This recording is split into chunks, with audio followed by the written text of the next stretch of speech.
cada vez mais tomado uma relevância. Dizer que eu me candidatei ao cargo, e para muitos foi até uma surpresa, a um promotor de justiça federal. Os servidores, nós estamos aqui com os candidatos da associação. Clareza e a precisão dos conceitos que o direito nos dá. É Franklin Rodrigues da Costa, um dos candidatos aí à Procuradoria-Geral da República na eleição da lista tríplice. O Franklin, está vendo o seu currículo aí, você se especializou em direito econômico.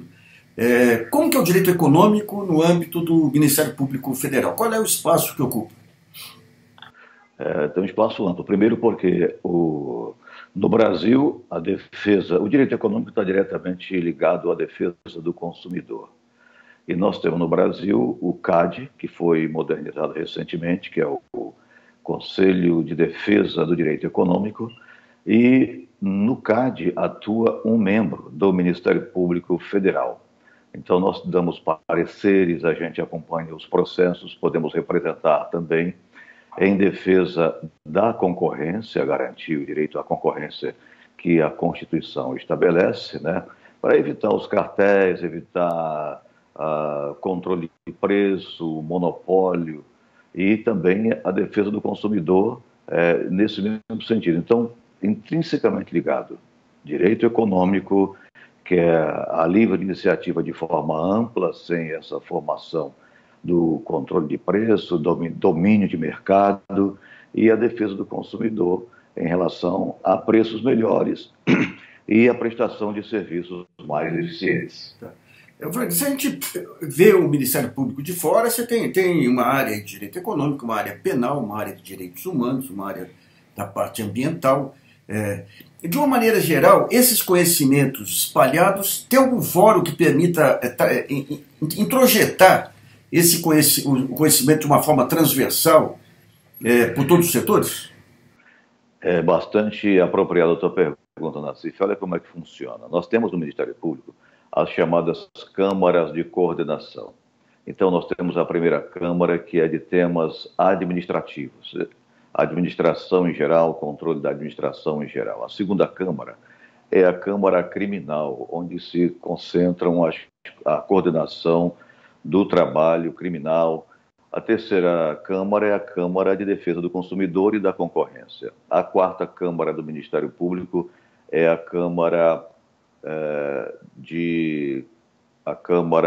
de Meio Ambiente e também Patrimônio Cultural. A quinta Câmara, que é a Câmara contra a Corrupção e em Defesa do Patrimônio Público. A sexta Câmara, que é a chamada Câmara das Minorias. E aí você tem questões de gêneros, questões indígenas, a questão das opções sexuais e outras minorias que se enquadram nisso aí. E a sétima Câmara, que é a Câmara do Controle Externo da Atividade Policial. O que é o controle externo da atividade policial? Não se entra na parte administrativa da polícia, mas se acompanha o trabalho da polícia referente à confecção dos inquéritos, às investigações, excessos, essas acusações de tortura e outras coisas que porventura venham a ocorrer à sétima Câmara. Então existem essas câmaras de coordenação e em cada Procuradoria da República existe um colega, um grupo de colegas que trabalham com a sua simpatia pela causa, né? Então, tem colega que é especialista, tem mestrado, doutorado em meio ambiente, ele normalmente trabalha com as questões de meio ambiente e se reporta à quarta Câmara como entidade de coordenação. Então, periodicamente, uma ou duas vezes por ano, esses colegas que fazem o trabalho nos estados ligados a cada uma dessas atuações, dessas especialidades, reúnem-se, estabelecem prioridades e a Câmara coordena esse trabalho, porque aí ela tem uma noção do que ocorre nos vários estados brasileiros, ela tem essa noção de unidade. Então, às vezes, um colega está tratando de um tema que um outro em outro estado já está tratando, ele tem como se associar, tem como colher elementos. Então, assim funciona o Ministério Público nessa coordenação. E essas câmaras todas, por sua vez, elas se reúnem no chamado Conselho Institucional, que é um degrau acima das câmaras, para debater temas que têm a inter-relação um com o outro, né? Então, nós temos, por exemplo, Processos criminais com improbidade administrativa, com desvio de verbas. Então, a Câmara do Patrimônio Público e a Câmara Criminal trabalham convergente. Você tem questões ambientais que são crimes também. E aí a Câmara Criminal com a Câmara de Direito Ambiental trabalham coordenadamente. Então, é assim que vem funcionando satisfatoriamente. Tá. Qual é a sua proposta para o Ministério Público? Bom, a minha proposta a gente vai falar o seguinte: todo mundo fala em Lava Jato, né? Evidentemente que as operações têm que continuar porque os fatos vão acontecendo e têm que ser apurados, né? E aí nós temos as várias propostas. Uma das propostas minhas é uma maior interação com os colegas nos estados, principalmente aqueles que estão muito distantes. Nós temos muitas procuradorias da República localizadas em municípios distantes na Amazônia, distantes no Pará, distantes em estados do Norte, mesmo nos estados do Sul, né? Oeste de Santa Catarina, oeste de São Paulo, interior de Minas Gerais. Então, eu pretendo fazer uma inter-relação melhor com esses colegas procuradores. Eu quero implantar uma ouvidoria exclusivamente. Nós temos uma ouvidoria que atende o público externo, mas eu quero implantar uma ouvidoria exclusivamente para atender os procuradores. Nós temos muitos colegas que chegam do primeiro concurso e a preferência de estar mais próximo dos grandes centros são dos colegas mais antigos. Então, fez o concurso, há um concurso de remoção, aqueles que estão mais distantes dessas chamadas procuradorias municipais, eles vêm mais para o centro, mais para a capital, mais para outros estados. E aí os novos é que tomam posse lá. Então, eu vou criar essa ouvidoria exatamente para atender a esses novos, dar um respaldo, seja no aspecto profissional, de desenvolvimento do trabalho, orientações conjugados com as câmaras, evidentemente, de cada tema que for apresentado, e também no aspecto pessoal, né? A gente sabe que os procuradores da República são humanos, são pessoas, são gente, e precisam também de apoio pessoal na sua atividade. A gente tem atividades em locais difíceis, onde o procurador muitas vezes sofre até ameaças, passa constrangimentos, está ali sozinho. Você vê, lá para o Amazonas, por exemplo, quem dá a garantia de segurança nem sempre é a polícia, o Exército é que contribui com a gente. Então, há situações difíceis em que precisa disso. Eu falo isso não só em relação aos procuradores da República, lá nos estados mais distantes, mas também nos grandes centros. Nós temos que olhar para algumas coisas que no Ministério Público se chama a tutela dos direitos coletivos, ou aqueles direitos difusos que estão espalhados pela toda a sociedade. Nós temos um problema novo que não se falou ainda na atuação do Ministério Público, que é esse movimento mundial, que é o movimento dos refugiados. Nós estamos agora lá em Pacaraima, em Roraima, por exemplo, sendo montados abrigos para os refugiados venezuelanos. Já tivemos a questão dos haitianos, que estão por aí também.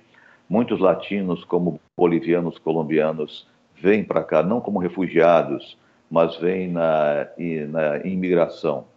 E vão trabalhar em fábricas, outros lugares. Essa questão dos refugiados, ela tem um detalhe que há uma ligação direta também com a possibilidade de utilização dessas pessoas para trabalho escravo.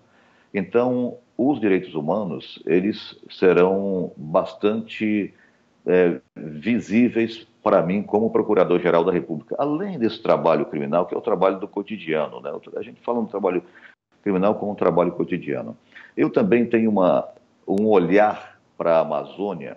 Eu acho que a Amazônia a gente precisa ter uma ação coordenada das várias vertentes. Por exemplo, questão mineral, questão ambiental, a questão das grandes obras, o controle, a questão de desmatamento, a questão da expansão agrícola, como é que isso pode ser feito de uma forma em que o Ministério Público intervenha para ser uma forma saudável, sem frear o desenvolvimento, evidentemente. Já há traçados de ferrovias na expansão para transporte pela região norte. O sistema aquaviário também está sendo olhado. Então, eu pretendo criar talvez uma espécie de comissão dentro do Ministério Público Federal para se voltar melhor para a Amazônia, porque ela tem uma visibilidade internacional. ela é de uma importância relevante para o mundo. Esse é um aspecto. Uma das críticas que se faz à Lava Jato, no caso, é uma certa insensibilidade em relação à questão das empresas e do emprego. Ou seja, punam-se os responsáveis, mas haja da maneira de minimizar os estragos na economia. Como é que você vê esse tipo de posição dela e as críticas? Essa é uma questão bastante grave, né, do ponto de vista da repercussão, né? Veja só, na Operação Carne Fraca nós tivemos várias demissões, aí, muitas demissões, e estamos tendo problema hoje com os produtores, que o gado está sendo acumulado nos pastos porque os frigoríficos estão comprando e abatendo menos. Eu entendo que isso é uma transição e que deverá haver uma solução, uma solução de governo, uma solução da iniciativa privada. Agora, é uma situação delicada, veja bem, você imagina se o Ministério Público deixasse de buscar a aplicação da lei, principalmente das leis penais, pensando nessas repercussões. O mercado tem que se adequar. Nós temos realmente uma preocupação com o emprego, evidentemente, são pessoas humanas, são famílias, não se pode ficar sem essa sensibilidade relativamente a esse aspecto. No entanto, não há como refrear a atuação, porque a lei exige, a lei penal existe, o fato aconteceu e é missão do Ministério Público atuar nesse sentido, seja fazendo as acusações penais, seja solicitando as indenizações por danos morais à sociedade em razão dessas condutas que são efetivamente lesivas.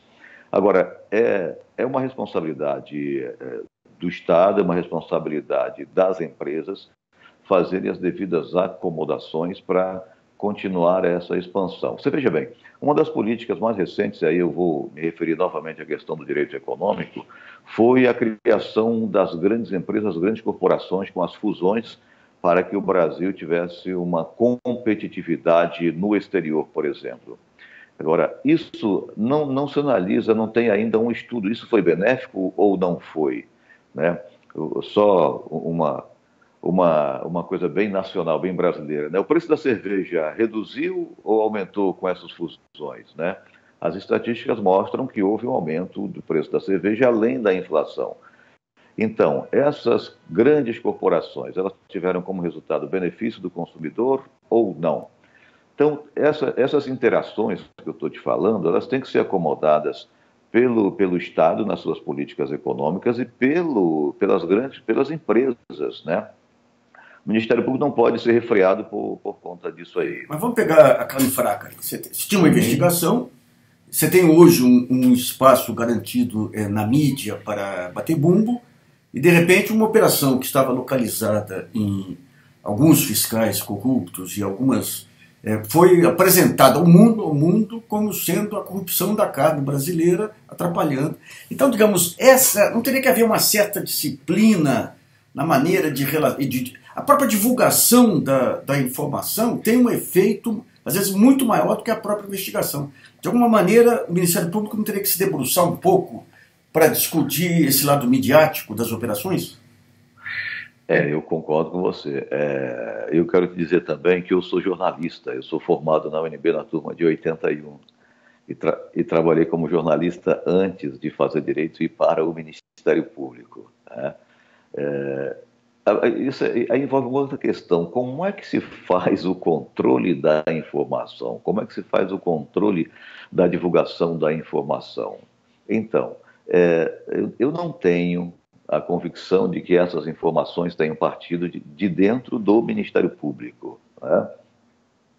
Pois essa é um detalhe da mídia, é um detalhe de se fazer a divulgação, mas eu concordo com você que tem que ter uma parcimônia na apresentação dos fatos como reais para a população. Porque uma vez uma explosão, por exemplo, de manchetes no fim de semana ou em qualquer dia da semana, isso tem um reflexo, vai se multiplicando em blogs, multiplicando em repetições de outros meios de comunicações, de veículos, as pessoas vão conversando e você vê a gravidade a que chegou isso realmente no plano internacional, inclusive com a suspensão das importações por parte dos países compradores da carne brasileira, né?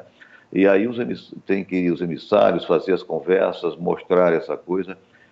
Eu concordo com você em relação a esse risco e concordo com a necessidade não do controle da mídia. São duas coisas. É o controle da informação que se passa para a mídia. Então, eu concordo com você. E eu tenho essa preocupação no Ministério Público. Por quê? A minha grande preocupação sempre foi o seguinte, não expor as pessoas, né? O Ministério Público, ele investiga fatos, na minha concepção, não investiga as pessoas em si, investiga fatos. É claro que os fatos estão conectados às pessoas, mas eu sempre faço uma brincadeira, que é o seguinte, eu digo, olha, eu sempre tive muito respeito pelos meus investigados. Então, todo mundo, nesses 28 anos de Ministério Público que eu tenho de trabalho, trabalhei muito em missões muito difíceis, grupo de extermínio, crime organizado, e uma das coisas que sempre eu fui respeitado foi exatamente pela forma de tratar os investigados. Eu nunca assaquei, eu nunca humilhei, eu nunca fiz referências midiáticas dessa forma, né? As coisas sempre eram retratadas com fato e de vez em quando encontrava um ou outro, me tratava com muita cortesia. Então você tem razão. Não o controle da mídia, o controle da informação que sai para a mídia. Porque uma vez apresentado, fazer uma reversão do que já se apresentou é muito difícil. É muito difícil, Nassif. É isso. Vamos pegar um caso recente, você como conhecedor aí de direito econômico e tudo, algumas representações para tentar criminalizar financiamentos a exportações de serviços. E um caso recente que foi a detenção aí coercitiva aí de 35 funcionários do BNDES. E nós que conhecemos a parte econômica sabemos como que funcionam os mecanismos de avaliação do BNDES.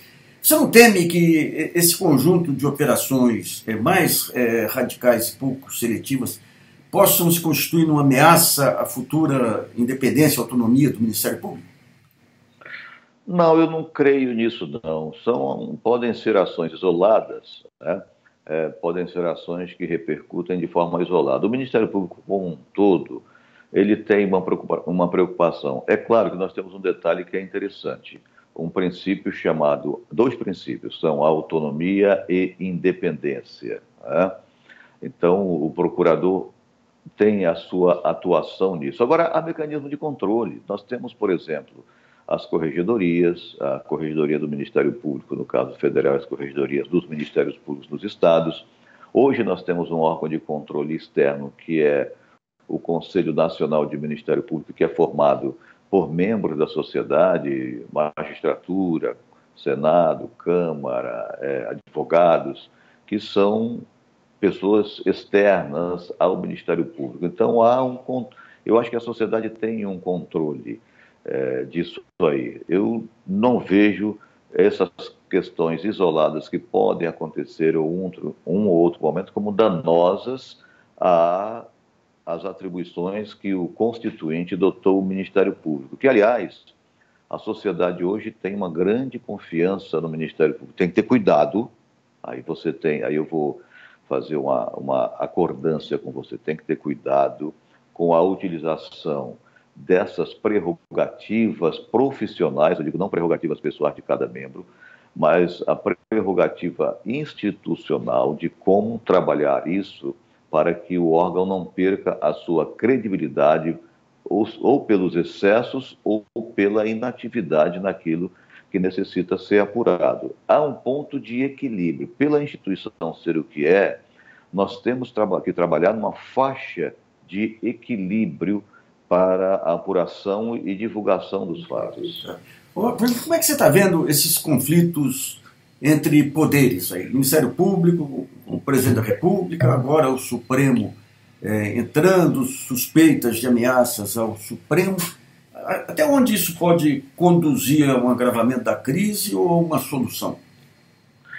Isso é curioso, né? Porque você tem esses choques institucionais, mas não podemos esquecer que as instituições são representadas pelas pessoas.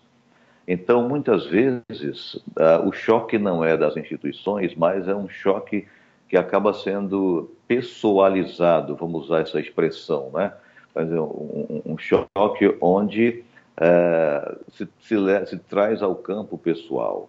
Então, o maior desprendimento que, eu digo, o Procurador-Geral da República e aqueles que exercem o poder é exercê-lo com a impessoalidade. É claro que é muito difícil, né? Nós temos hoje um presidente da República que está sendo investigado e nós temos o Procurador-Geral da República que promove essa investigação de forma que ele procura ser eficiente, procura dar eficiência a isso. Isso cria um choque entre as pessoas que representam as instituições, né? Aí você pode me perguntar, e basta trocar as pessoas?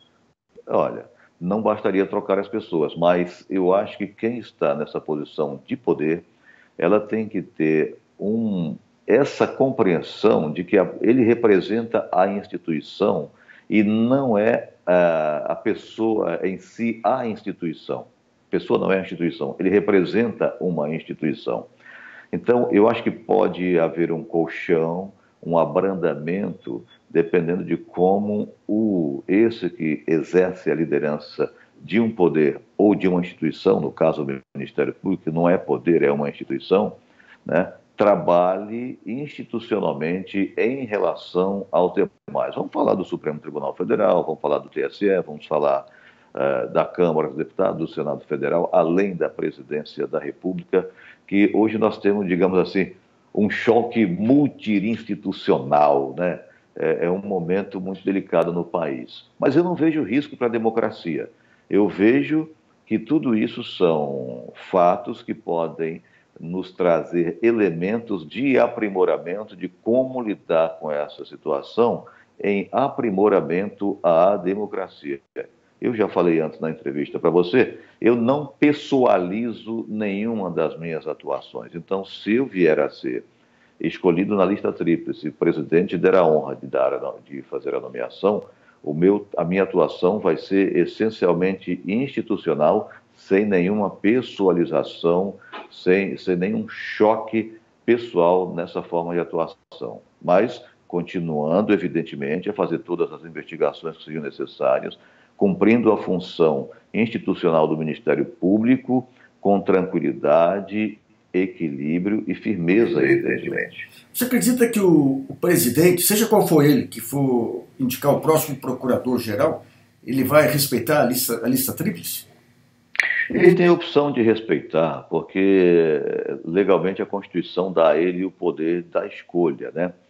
Mas os últimos presidentes têm respeitado esta lista e isso é até salutar. Por quê? É salutar tanto externamente para esse equilíbrio de relações e é salutar tanto também internamente. Você imagina que poderia criar um conflito entre os próprios membros eu vou falar uma coisa aqui que é um pouco complicada, né? De não ter respeito, ou que o procurador imposto pelo presidente da República, que não fosse dentre aquele indicado pela categoria, viesse a liderar, ele ia ter muita dificuldade na liderança da instituição, como aquele estranho que não estaria dentre os escolhidos pela categoria. Então, eu entendo que pode haver essa dificuldade externa e também uma dificuldade interna no Ministério Público,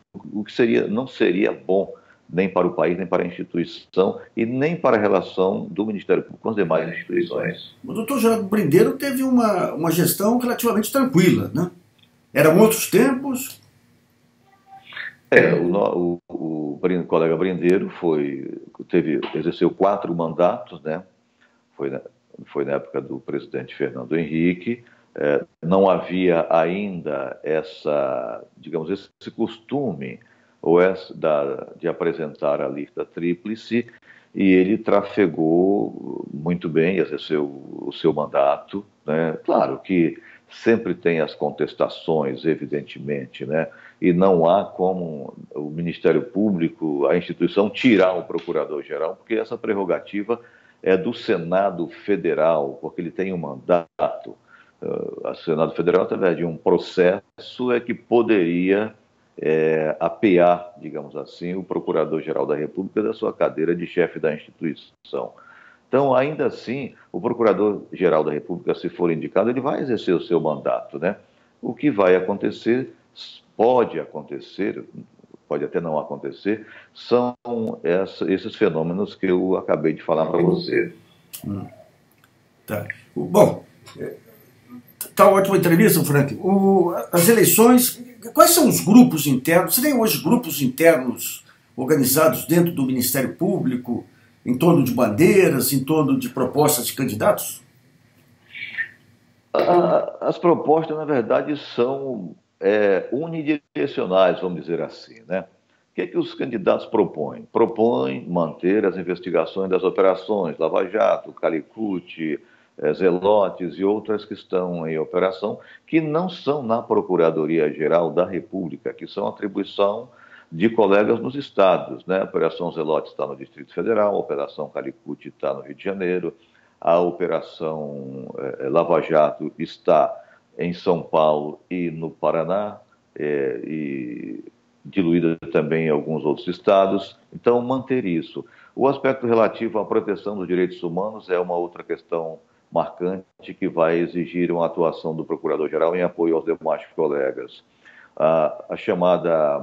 Esses chamados direitos difusos, né, que são a tutela coletiva, e aí entra o meio ambiente, entra os idosos, entra saúde, o consumidor, a defesa contra o sistema bancário, principalmente no que se refere a atendimento, prestação de serviço, os serviços de saúde, e aí vem as operadoras do sistema, os prestadores de serviço, os seguros de saúde, uma série, questões indígenas, questões de violência, principalmente, e aí nós temos a questão de violência no campo, que está se agravando, questão de conflitos indígenas, a questão da demarcação das terras indígenas agora, que é uma coisa que está em debate de se rever isso, algo que merece a atenção do Ministério Público, porque constitucionalmente ele é o defensor dos direitos indígenas, ele é o advogado dos indígenas. É incrível isso,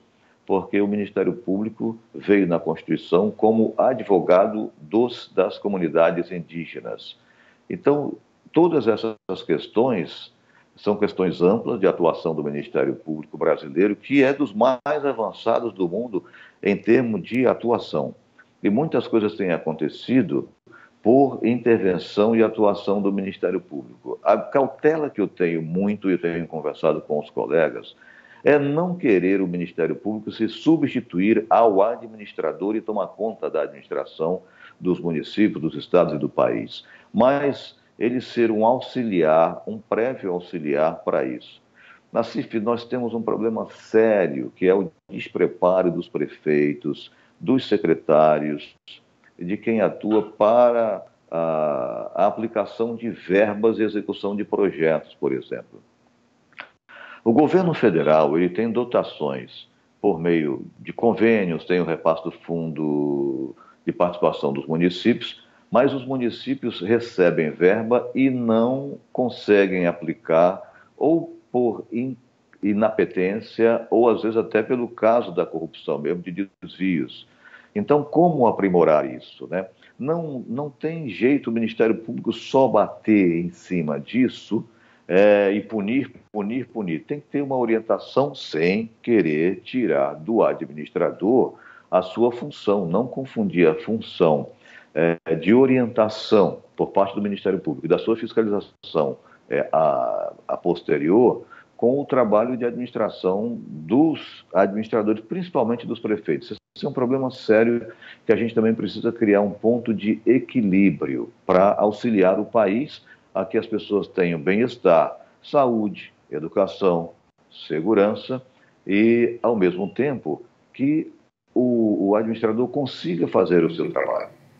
Frank, muito obrigado aí por sua entrevista aí. Sucesso aí na campanha. Muito obrigado, eu te agradeço e para os seus telespectadores, um abraço.